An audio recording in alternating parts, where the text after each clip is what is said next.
মাঝি কিচেনে সবাইকে স্বাগত। আবারও চলে এসেছি আজকে রেসিপি নিয়ে। তবে এই রেসিপিটা আশা করি তোমাদের খারাপ লাগবে না। যদি ভালো লাগে লাইক দিয়ে কন্টিনিউ করার অনুরোধ রইল। আজকে আমি বানাবো তাল গুড় দিয়ে সেদ্ধ চালের পায়েস। আমি সেদ্ধ চাল নিয়েছি 1 বাটি। এরপরে এই সেদ্ধ চালটাকে আমি বারবার জল পাল্টে পাল্টে ধুয়ে নেব।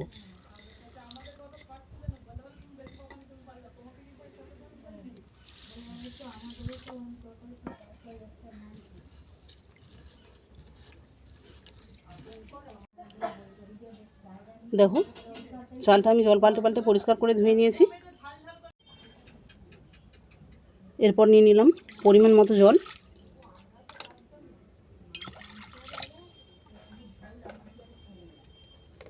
এর মধ্যে তুলে দিলাম ধুয়ে রাখা চাল।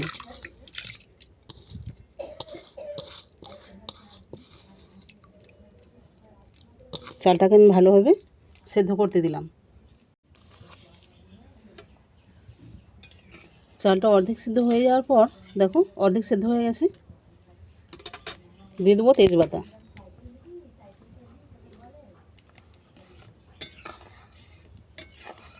আবার ওটাকে নেড়ে চেড়ে ভালো করে সেদ্ধ হতে দিলাম।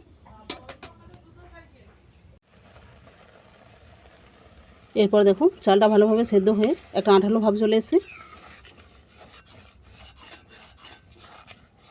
এইভাবে চালটা নেড়ে চেড়ে আমি ভাতটাকে কিছুটা ম্যাশ করে নেব।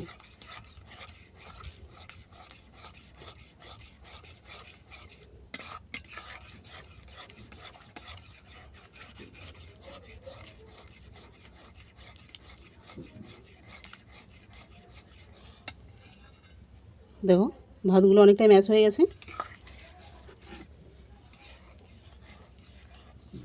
এরপর দিয়ে দিলাম দুধটাকে ভালো করে মিশিয়ে নেব।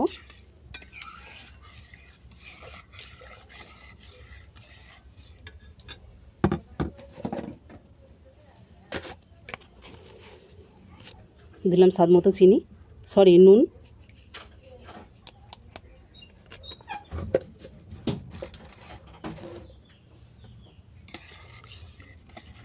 আবারও ভালো করে মিশিয়ে নেব।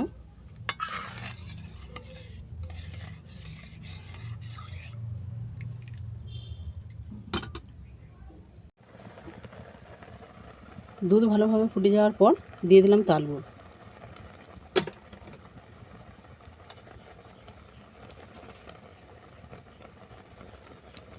তাল গুড়টাও ভালো করে মিশিয়ে নিচ্ছি।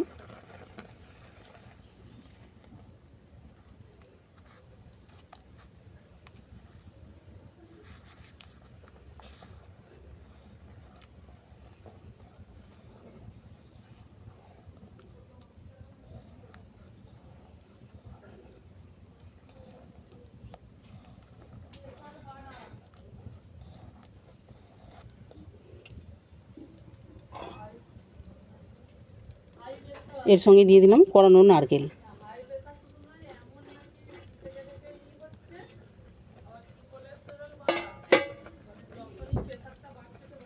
নারকেলটাকেও ভালোভাবে মিশিয়ে নেব।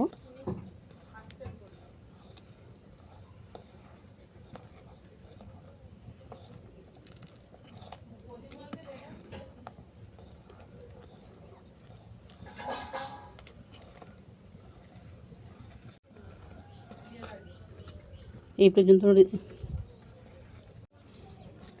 পর্যন্ত এসে যদি রেসিপি ভালো লেগে থাকে তাহলে চ্যানেলটাকে সাবস্ক্রাইব করে দিও। পাশে থাকা বেল আইকনটি প্রেস করে দিও।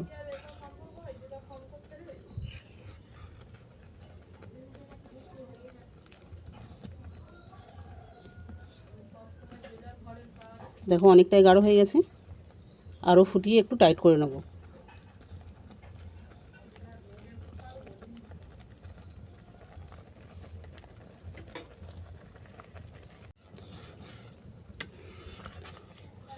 দেখো পায়েসটা আগে থেকে অনেকটা টাইট হয়ে গেছে।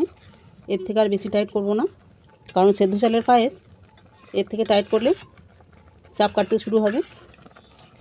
মানে যখন পরিবেশন করবে তখন আর এতটা পাতলা থাকবে না আর কি, তখন চাপ কেটে কেটে দিতে হবে। সেই জন্য আমি একটু পাতলা থাকতে নামিয়ে নিচ্ছি। চলো তোমাদেরকে নামিয়ে দেখাচ্ছি।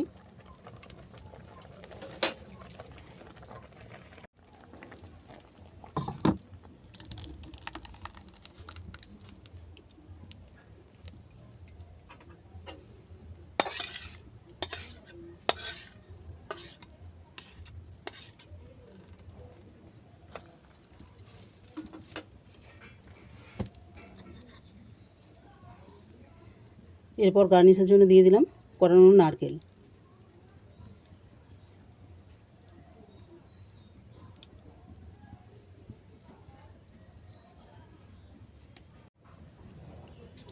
সেদ্ধ চাল দিয়ে তাল গুড়ের পায়েস তোমাদের কেমন লাগলো আমাকে কমেন্ট করে জানিও। যদি ভালো লেগে থাকে তাহলে শেয়ার করে দিও।